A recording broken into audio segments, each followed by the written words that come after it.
Alors, salut les amis. Ce soir, je vous parle un tout petit peu de ce que j'appelle l'élévation à la puissance 7.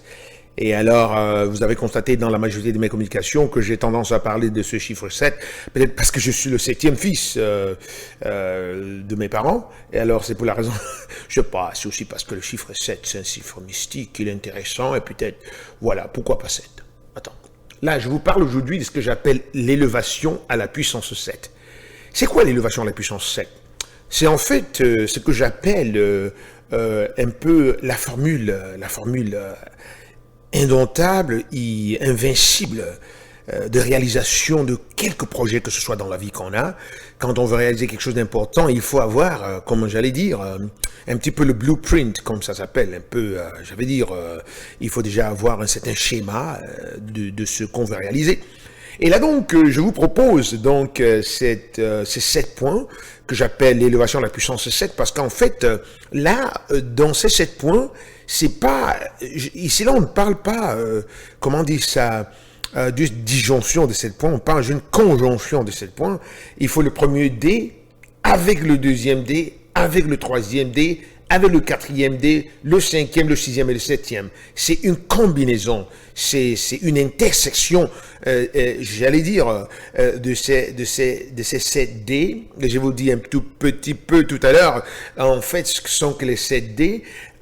Donc, il faut tous les 7 dés. En fait, le premier dé, en réalité, c'est la notion du désir.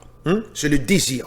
Si on n'a pas un désir sincère dans son cœur, s'il n'y a pas quelque chose qui nous captive, quand on n'a pas un désir sincère, vraiment on ne peut pas faire grand-chose. Il faut avoir un désir, que ce désir soit, comme dit chez nous ici, a burning desire. Il faut que ce soit un désir brûlant, un désir qui ne vous laisse pas tranquille, il vous hante, ça devient une obsession. Il faut que le désir soit fort, on voit que vous tournez à gauche, le désir est là, vous allez à droite, il est là, vous allez n'importe où, le désir est là, avec vous, c'est une obsession que vous avez.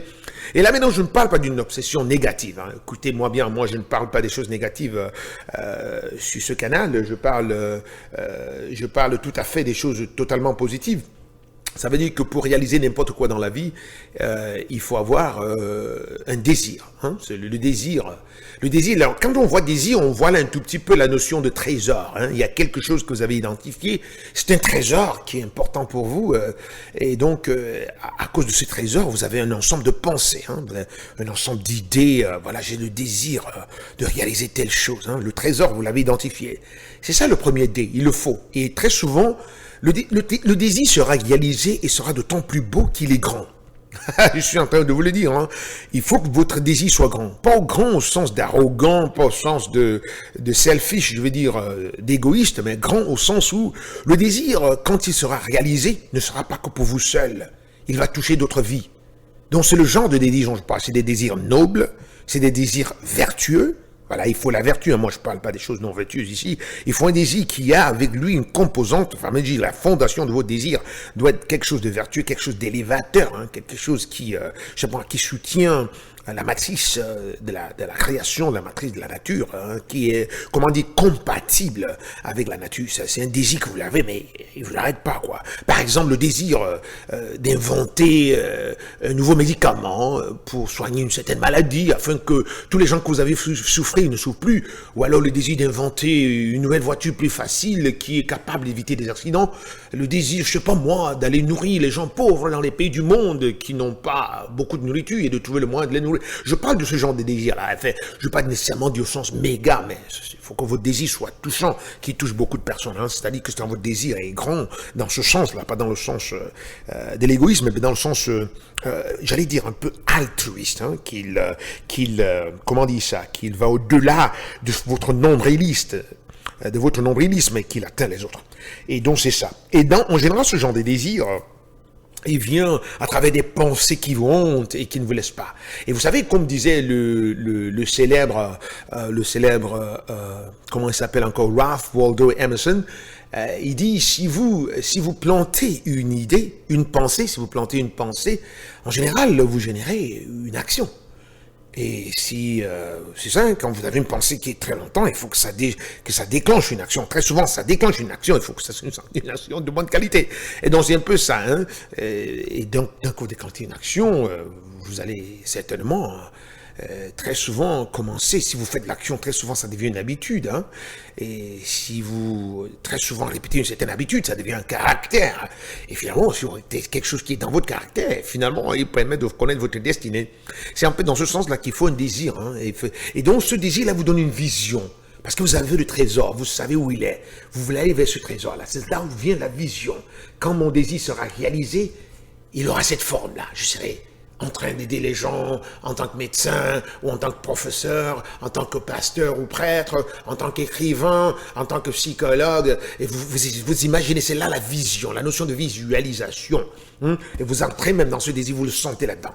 Alors, ça c'est le premier dé, le désir, le désir qui vient avec la vision, la pensée, et la pensée qui génère l'action, l'action qui génère l'habitude, l'habitude qui génère le caractère, et le caractère qui finalement génère la destinée. Voilà.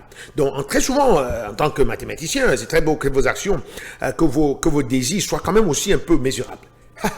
Et dès que vous avez un désir, vous savez, parce que là vous avez identifié un trésor dans lequel votre cœur veut franchement embrasser. C'est le deuxième dé qui est crucial.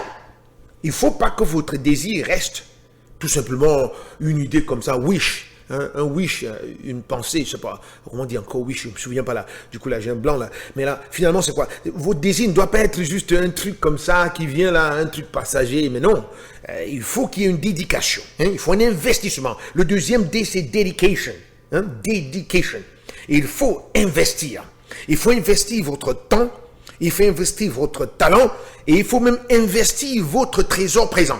Vous avez identifié ce désir comme un trésor peut-être plus grand que ce que vous avez maintenant, mais peut-être qu'il faut investir votre pognon, votre caractère matériel, votre intelligence et votre temps à la réalisation de ce désir. Ça, c'est le deuxième dé. Le deuxième dé est crucial parce que si vous n'avez pas de dédication, si vous dites « Ah, moi j'ai envie, j'ai envie... de devenir fort en statistique et vous ne lisez jamais la statistique.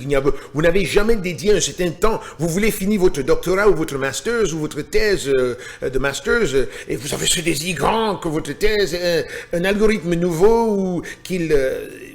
ça réalise une application intéressante et qui va aider beaucoup de gens, mais vous n'avez jamais payé du fric pour acheter un bouquin, vous ne mettez jamais du temps pour appeler votre professeur ou votre directeur de thèse pour vous aider, et tout ce que vous faites, c'est de passer le temps à raconter aux gens, voilà, je vais faire une très bonne thèse. Pourtant, même si votre désir est brûlant, je sais pas moi, de raconter votre thèse tout le temps ne va pas l'écrire, et de raconter tout le temps que vous allez inventer un médicament, on ne va pas inventer le médicament, il faut bosser, quoi, il faut créer un espace, il faut créer du temps, il faut dédier votre talent, le temps que vous alliez utiliser à aller jouer des conneries ou faire des stupidités, maintenant vous allez le dédier à la réalisation de ce désir noble. La dédication est cruciale. Ça c'est même là, du début on dit chez nous ici, where your treasure is, there also will your heart be.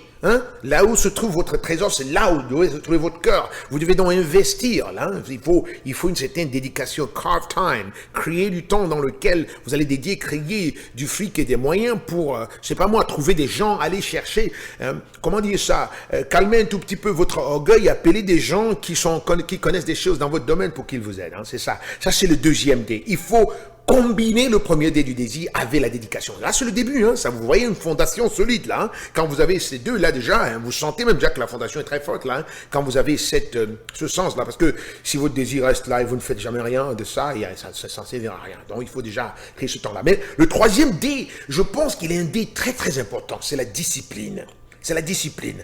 Après avoir trouvé un désir et après avoir créé du temps et de l'investissement, il faut une certaine organisation, une structure, un plan.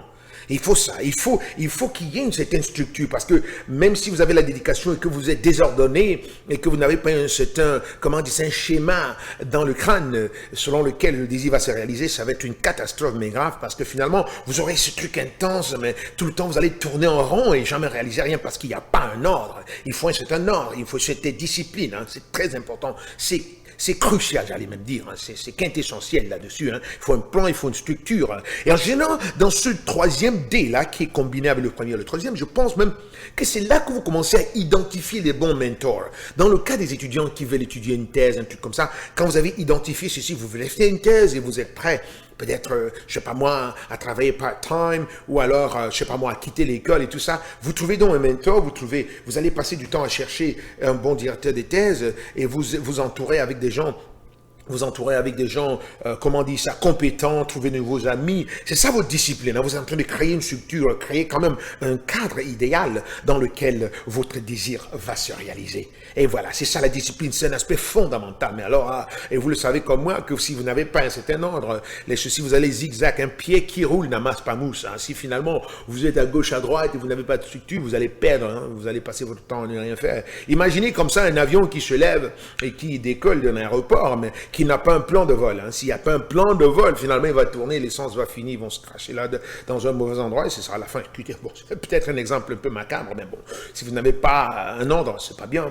Et finalement, après avoir réalisé D et D, les 3D en combinaison, ça c'est D à la puissance 3, vous allez multiplier par le 4e D qui est l'un des D les plus importants de tous. Maintenant, vous avez réalisé un désir, vous avez un désir clair, c'est très clair, votre vision est claire, vous avez la dédication, vous avez la discipline. Maintenant, il faut le faire, comme dit Nike, just do it.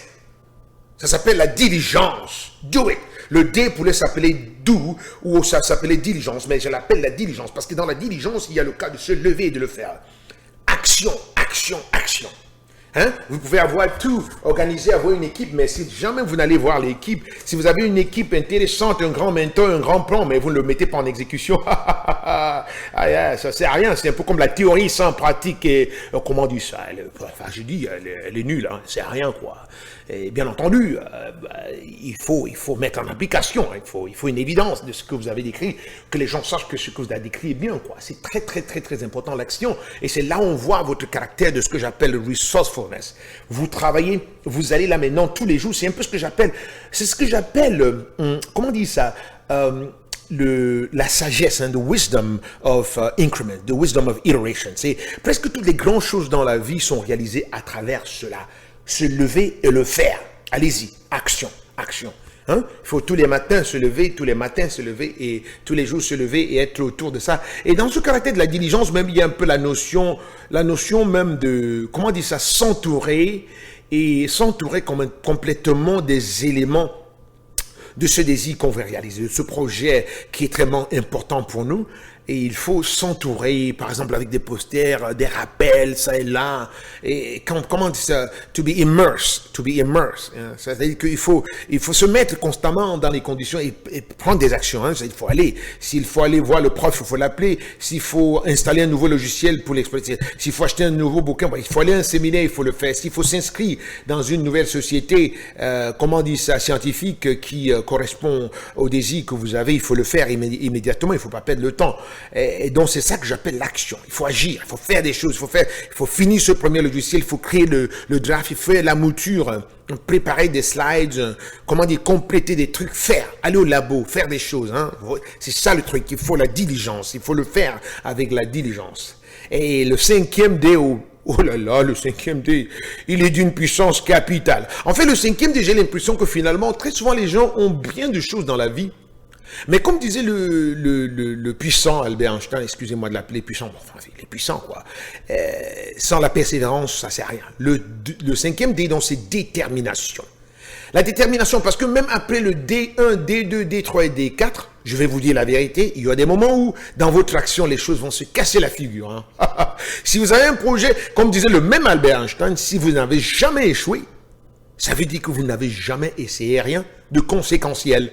Si vous n'avez jamais échoué dans la vie, ça veut dire que vous n'avez jamais rien essayé de conséquentiel. Et donc, clairement, il y aura toujours, dans la réalisation de votre désir, des moments d'échec, des moments de limitation, et il va falloir donc, finalement,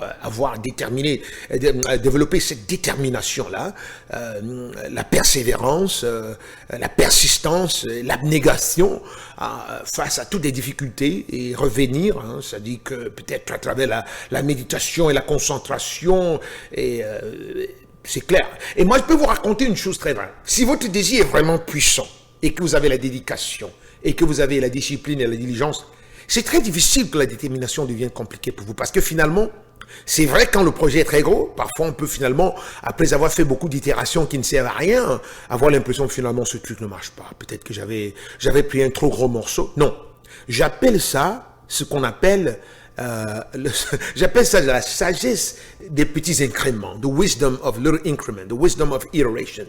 C'est ça, c'est qu'il faut se rendre compte que toutes les grandes choses dans la vie ont été réalisées avec les itérations. Il en faut de plusieurs années. Quand vous regardez même l'évolution de l'espèce humaine, c'est une histoire qui date de plusieurs milliards d'années. Pour voir un homme qui peut parler comme ça, et qui peut marcher, l'homo sapiens, debout, il a fallu plusieurs millénaires. Et vous allez voir l'histoire de tous les plus grands scientifiques du monde, le même Albert Einstein que j'aime bien citer tout le temps, vous le savez déjà ça. Il a dit, les gens m'appellent génie, mais en fait, non, c'est pas très vrai. Oui, c'est peut-être vrai que je suis génie, mais je suis pas différent de vous. La seule différence entre moi et beaucoup de gens, c'est que moi, je persiste jusqu'à la fin. Je dure plus longtemps avec des problèmes. Et quand je vois des problèmes, je suis obstiné. Il était obstiné par l'aimant et la montre depuis l'âge de 15 ans, 16 ans, je sais pas. Je me souviens plus très bien. J'ai tellement de bouquins de son autobiographie, de sa biographie, pardon, pas son autobiographie. Comment acheter mes camarades de classe en Angleterre, en Écosse, en France, au Cameroun, partout. Les gens m'ont acheté des bouquins parce qu'ils savaient combien j'aimais Einstein. Et moi, j'aime beaucoup Einstein, en fait, parce que moi, j'aime déjà sa personnalité. Bon, enfin, il parle donc de cette détermination et puis, ça vient pas d'Einstein tout seul, hein. Et même quand je regarde dans les écrits, pour moi, catholique, je regarde dans la Bible, quand Jésus dit « Tous les désirs peuvent être réalisés pourvu que vous soyez persistants. Demandez et vous recevrez. Cherchez et vous trouverez. Toquez et l'on vous ouvrira. » Mais Jésus qualifie en nous donnant deux paraboles très puissantes. La parabole de la veuve qui avait des problèmes avec un juge qui était cruel, le juge qui disait qu'il n'avait pas peur de Dieu, mais il avait eu finalement peur d'une petite veuve. Et la raison pour laquelle il avait peur de la petite veuve, c'était à cause de son insistance et sa persistance. Et dans la deuxième parabole, Jésus nous parle en fait de ce monsieur-là qui était venu dans la nuit demander à son ami de lui donner un bout de pain parce qu'il avait un visiteur qui était venu très loin. Et son ami lui a dit non, non, non, je dors déjà chez moi, écoute, ne me dérange pas. Mais il a insisté. Et Jésus nous dit, s'il ne se lève pas à cause de la profondeur de leur amitié, il se lèvera à cause de la persistance et l'insistance de celui-là. Donc finalement, quand vous voulez réaliser un projet qui vous est très proche au cœur, on l'a dit dans le premier dé, si le projet est vraiment proche de votre cœur, vous n'allez pas vous décourager facilement. Mais bon, parfois quand le projet est très gros, finalement, parfois on peut entrer dans des petits moments de découragement. Mais très souvent, si à cause du troisième D, la discipline, on s'est entouré de gens vraiment qui vous supportent, des mentors qui sont sympas et tout ça, finalement, ils seront là à l'heure où vous serez proche du découragement, ils vont vous dire, attendez, non, c'est pas plus grave, hein, ça va venir. Et puis pour finir, dans ce cinquième D là qui est plutôt très important, je vais vous parler un tout petit peu d'un certain prix Nobel de la physique que je crois dans les années 80-70, je sais pas moi, qui parlait des étapes de la découverte scientifique. La première étape, c'est la saturation. Dans l'étape de la saturation, la saturation, on s'entoure, on fait beaucoup de choses, on crée pas mal de choses, et finalement on crée, quand les idées nous viennent, un peu comme ça veut dire brainstorming, hein, on crée des choses, hein, on se sature, après il y a l'incubation, l'illumination et la vérification. Et ce que j'appelle l'incubation, c'est que parfois il faut attendre. Hein. Donc la détermination, c'est là où vous devez pratiquer ma notion de patience, humility and gratitude. Patience, humilité et gratitude.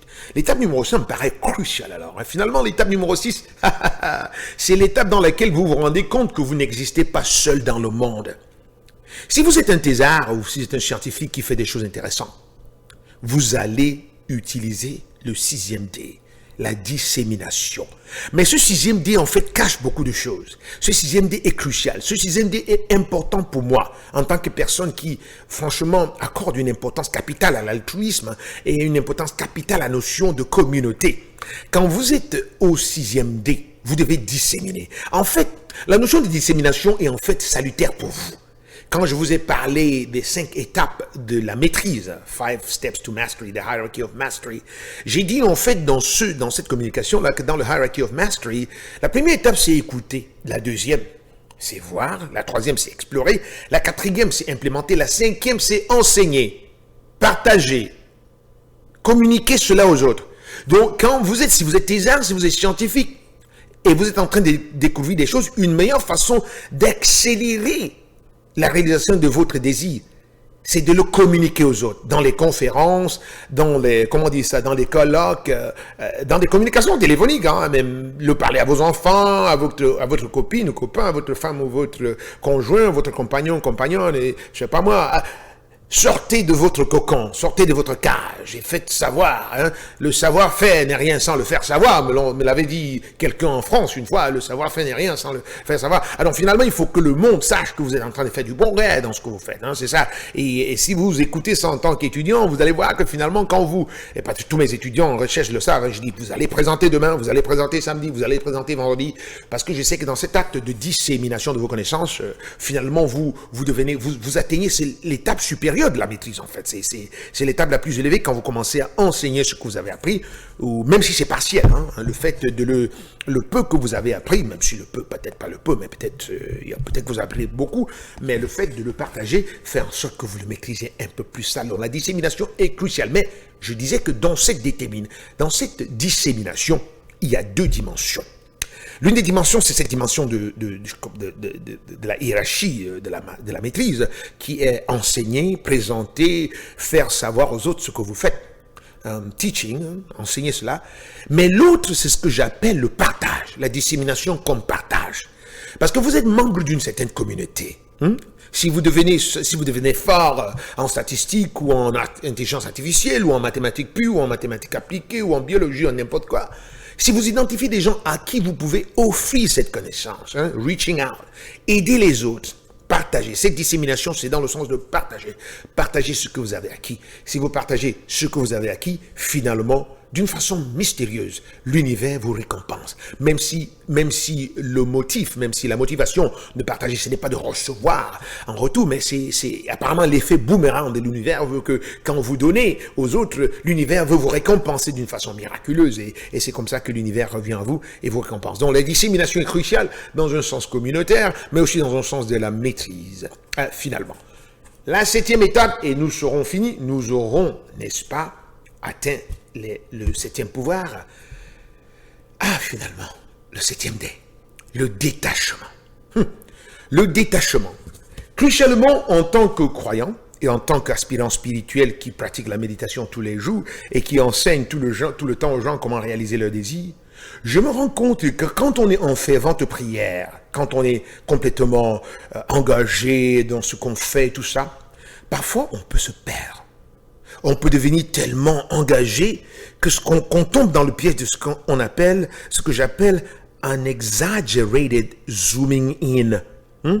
C'est si vous zoomez à l'intérieur trop, si vous allez trop raffiné, vous êtes trop pointu à l'intérieur, vous vous perdez. Et vous croyez finalement que le monde n'existe pas autour de vous. Il faut vous détacher. Le mystère de tout ça, c'est ce que j'appelle le paradoxe de la réalisation des désirs. Quand vous vous détachez, c'est à ce moment-là que le désir se réalise. Quand vous vous détachez, vous imaginez que vous êtes un observateur venu de l'espace en train de regarder Foucault faisant son truc. C'est pas Foucault dans ce truc en train de... Aïe, je travaille tellement dur, mon désir, ma dédication, ma discipline, ma diligence, ma détermination, et j'ai fait de la dissémination, je suis tellement là-dedans. Non. Détachez-vous. Prenez le temps de sentir l'odeur des roses. Stop and smell the roses. Delight. J'aurais bien pu appeler celui-là détachement ou delight. Faut se délecter. Il faut se détacher de ça. Il faut vous rendre compte que vous êtes plus grand que tout désir que vous pouvez avoir.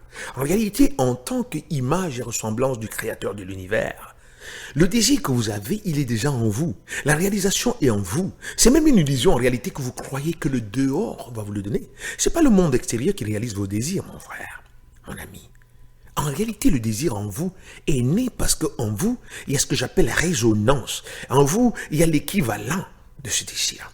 Donc, quand vous vous détachez un tout petit peu et vous vous rendez compte que ce désir soit réalisé ou pas, je suis complet en tant qu'humain. Oui, oh, le 7e dé, finalement, c'est lui. C'est le 7e dé qui réalise tout. It's the icing on the cake, but my goodness, very important. C'est crucial et fondamental. Voilà, je viens de vous livrer là la clé qui mène au paradis. Élévation à la 7e puissance. Finalement, je crois que le 7e dé correspond même à ce qu'on appelle dans la spiritualité orientale le chakra le plus élevé, n'est-ce pas, celui qui est sur le crown of the head, le chakra le plus élevé. Voilà, je vous ai donné donc l'élévation à la 7e puissance. Écoutez ceci très souvent, je l'ai dit avec beaucoup de passion, avec beaucoup d'enthousiasme, parce que finalement, le fait même de réaliser ça, c'est aussi un désir que j'avais très souvent. Et quand je me suis détaché, les mots me sont venus tranquillement afin que je partage cette petite perle, avec l'espoir qu'il y a des gens là dehors qui la trouveront utile. Élévation à la 7e puissance. Désir, dédication, discipline, diligence, détermination, dissémination et détachement. Que Dieu vous bénisse.